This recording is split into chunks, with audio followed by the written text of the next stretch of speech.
Hey, what's up guys, my name is Dhruval Modi and welcome to another Photoshop tutorial. And in this video I'm gonna show you how to bring back details lost in overexposed photographs.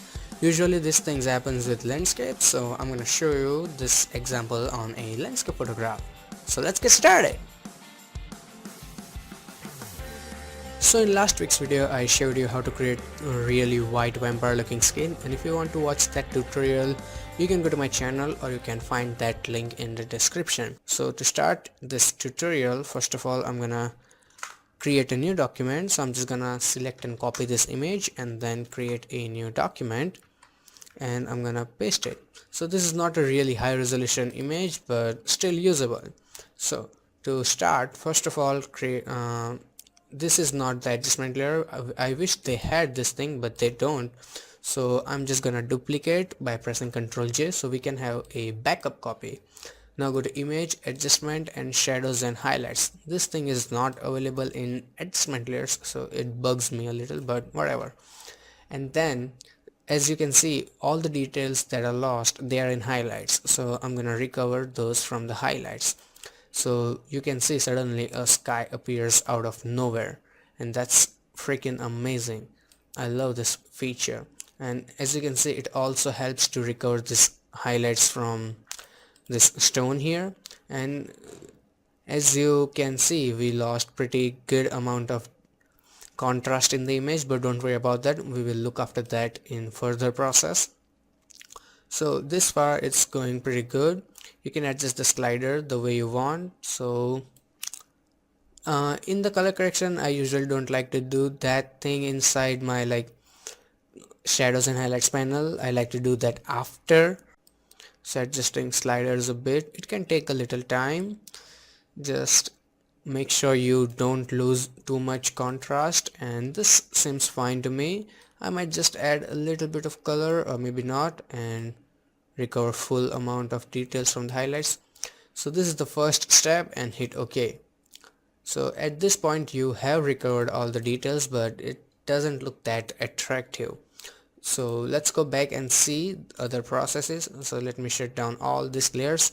So this is the first. As you can see, it's a bit different from this one, but you can take your time and find perfect. So here I added a little bit of highlight on this stone. To create this highlight, it's really easy thing to do. Go back to your layers, create a new adjustment layer and select curves, and in the curves boost up highlights a little bit, not too much. You don't have to worry about these parts, just focus on the main stone because that's the main subject of the image.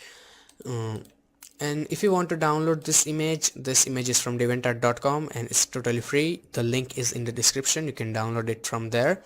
And select your brush, the mask, and press Ctrl I, or you can also fill in the black color, both does the same thing.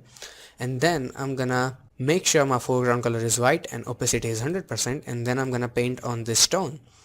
So as you can see, it highlights it a bit and brings more attention to it. So you can make it like super funky, but I would not recommend going for that.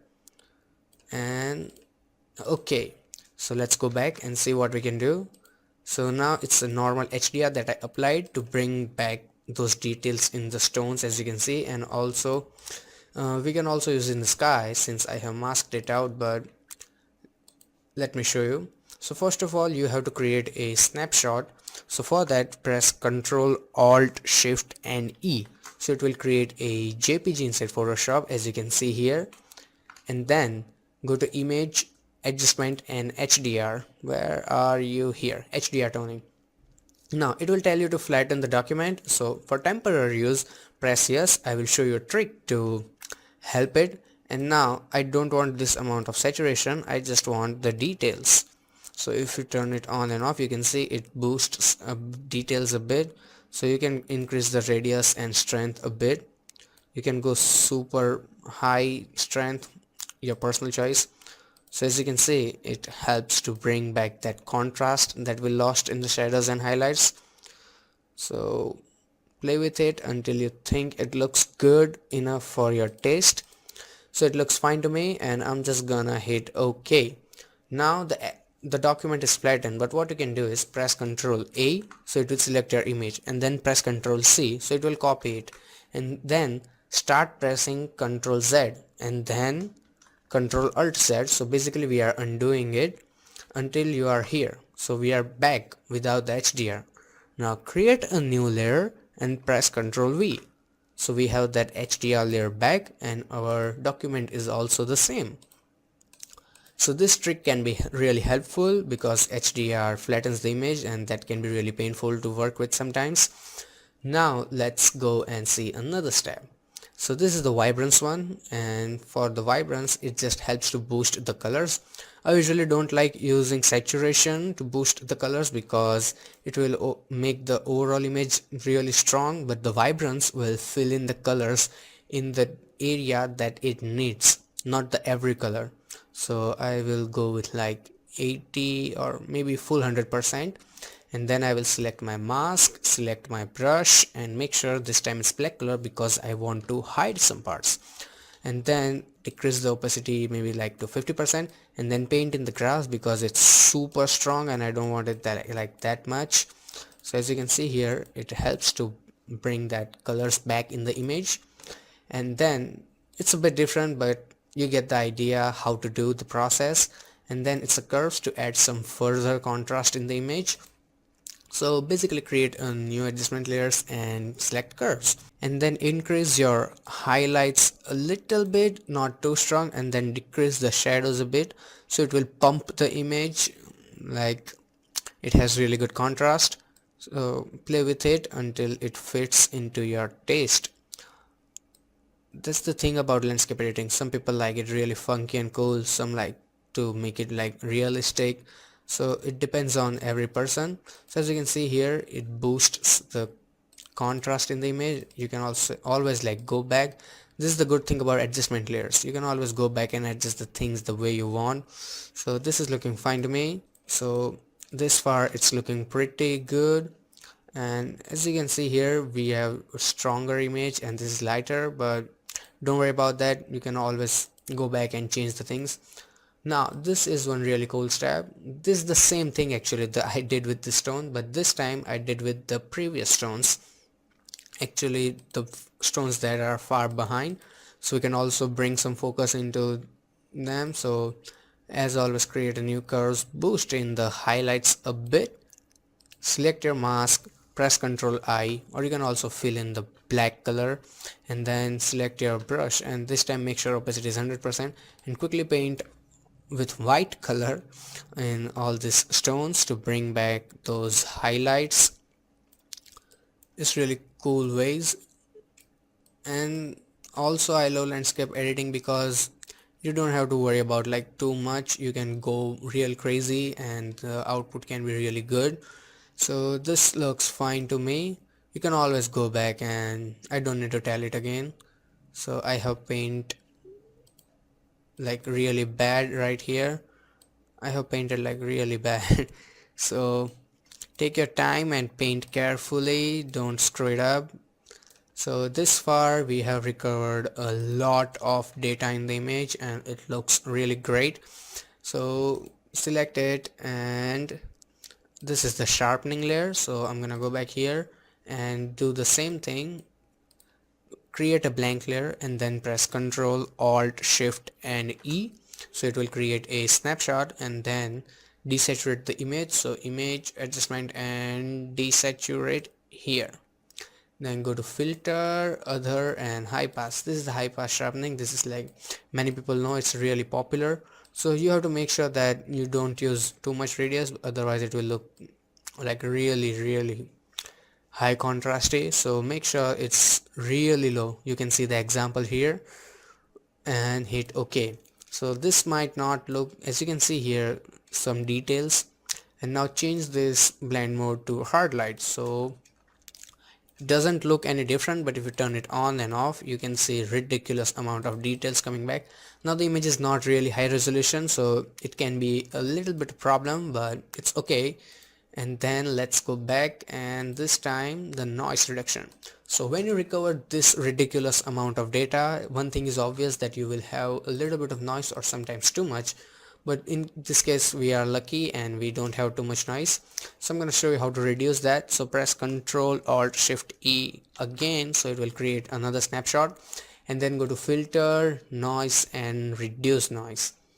And in the reduce noise, I usually like to work with advanced, so I can go into every channel and change it. So this time it's a blue one, so make sure the strength is 10 and details are 0. It's looking like painting, but don't worry about that. So if I turn it on and off, you can see it reduces the noise, and hit OK.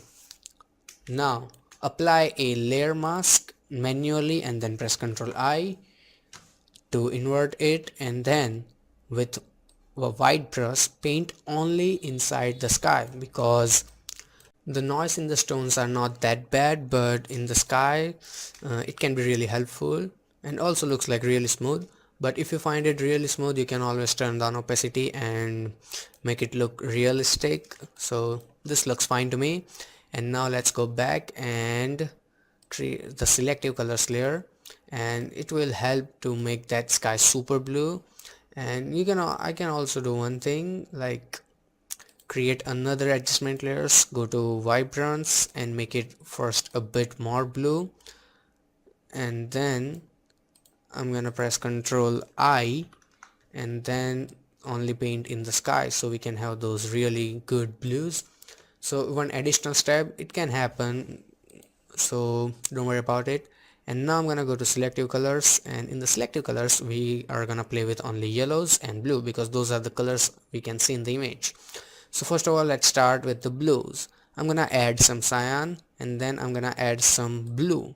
If you decrease the yellow, it will add the blue, as you can see here. I'm gonna do the same thing with the cyan, add the cyans and then add the blue. So as you can see here, it's like super funky, so I can go back and decrease it a little bit. And then let's go to yellows, and in the yellow I'm gonna increase yellows a bit so we can have that really good colors, and decrease the blues. So you can go like super red and create totally different image, personal choice, so don't worry about that. So this is the start image and this is the original image. It's like really freaking amazing changes with Photoshop. I really love the software.